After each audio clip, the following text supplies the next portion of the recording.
Bonjour, bienvenue dans cette nouvelle vidéo. On va aujourd'hui parler de Motobu Chōki et de la pratique Kakidi que l'on retrouve dans son karaté.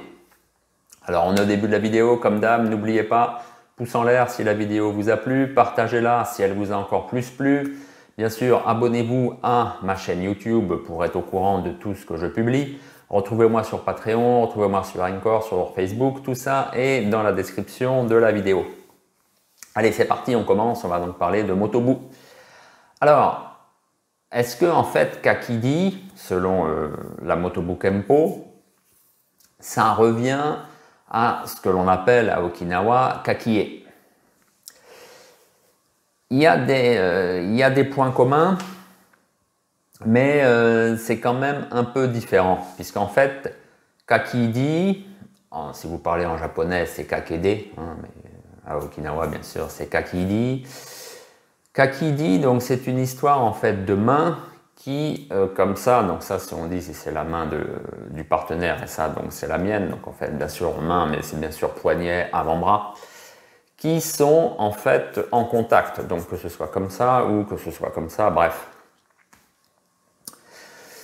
Donc bien sûr, quand on voit la pratique Kakie à Okinawa, que l'on assimile à cette poussée des mains qu'il y a dans les arts martiaux chinois, donc poussée des mains Tsuishou. Bien sûr, à pas confondre aussi, on fait une parenthèse avec Chisao, hein, qu'il y a dans le Wing Chun. Chisao, c'est plus les mains collantes, puisque c'est avec les deux mains à la fois, en fait, puisque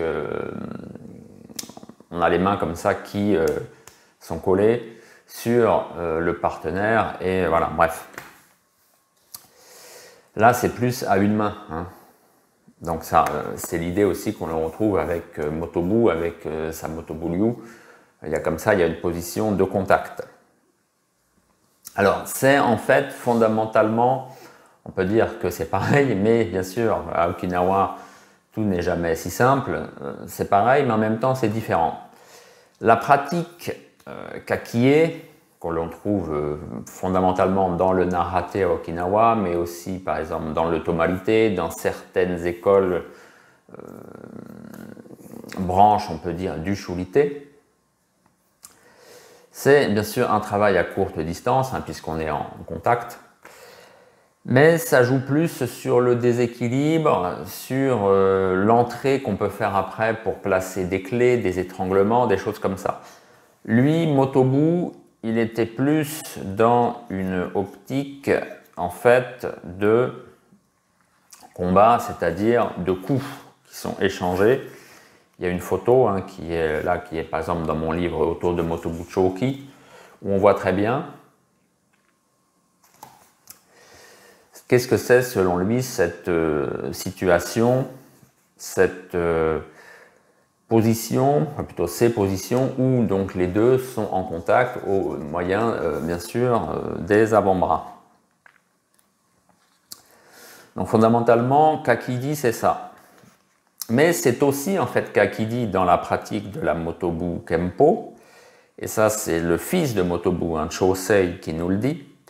Donc toujours dans ce même bouquin, page 122, il nous dit que la pratique du combat classique se nomme Kakidi dans son école.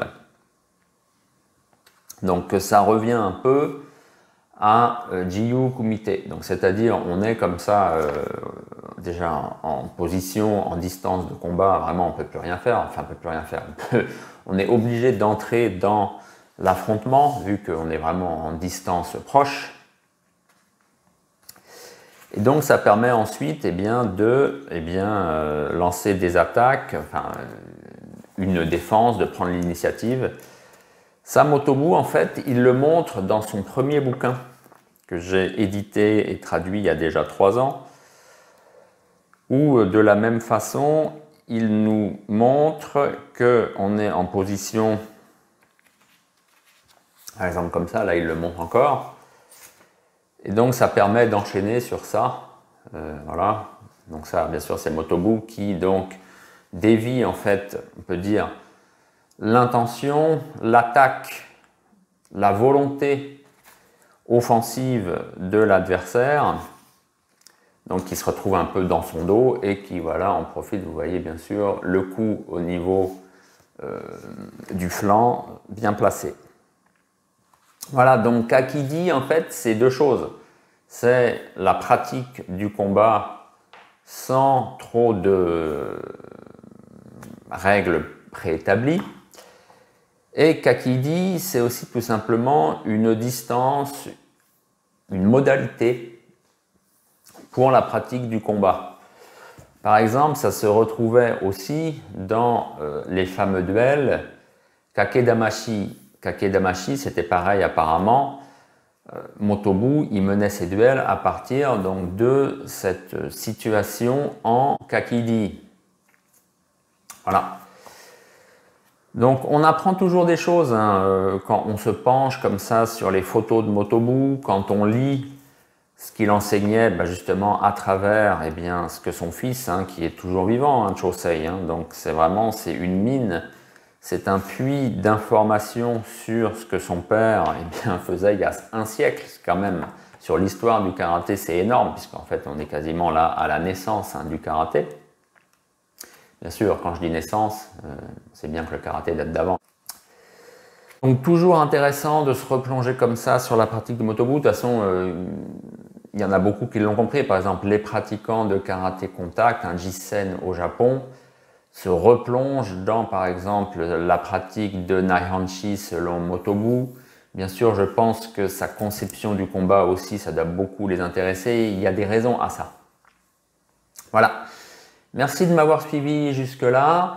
Je vous donne rendez-vous pour une prochaine vidéo. Je ne sais pas si on parlera encore de Motobu ou de Funakoshi, je ne sais pas, de toutes ces figures comme ça qui ont modelé, qui ont forgé le karaté qu'on fait à l'heure actuelle. Bien sûr, toujours hein, partager cette vidéo. Ça me permet de ressortir un peu du lot. Ça permet aussi à vous eh bien, de faire connaître à vos amis des choses intéressantes si vous jugez que ce que je dis c'est intéressant sur le karaté. Donc tout le monde y gagne.